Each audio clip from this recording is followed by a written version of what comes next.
তারপর আর কি, একটা ছেলের লাভ লেটার দেখলাম।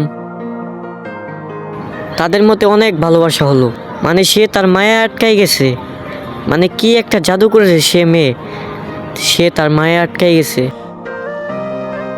দুজনের মধ্যে অনেক ভালোবাসা হলো, সেই প্রেম হলো। সে তাকে একদিন প্রপোজ করলো। নো নো, আমার বয়ফ্রেন্ড আছে ভাইয়া। হঠাৎ করে সব শেষ হয়ে গেল, তারপর নিজেকে নিজে শেষ করে দিল। আহা বেচারা। নারীর মায়া, নারীর শেখা কতটা ভয়ঙ্কর সেটা ওতেই বুঝছে। 7 বছর পর কি হলো, সে পাগল হয়ে গেল। একটা মেয়ের জন্য একটা ছেলে পাগল হয়ে গেল, ভাবতেই অবাক লাগে। পাগল হয়ে রাস্তায় রাস্তায় ঘুরলো, নাচলো একটা মেয়ের জন্য, নিশা বন্ধ করলো, ডেন্ডি বন্ধ খাইলো, তারপর মারা গেল হঠাৎ করে। একটা মেয়ের জন্য একটা ছেলে কতটা কষ্ট করে, এটাই সে প্রমাণ দিল। আহা বেচারা, শেষ পর্যন্ত সে একটা নারীর জন্য মরে গেল। নারী হলো বিশেষ বেশি ভয়ঙ্কর, আপনারা সতর্ক থাকেন।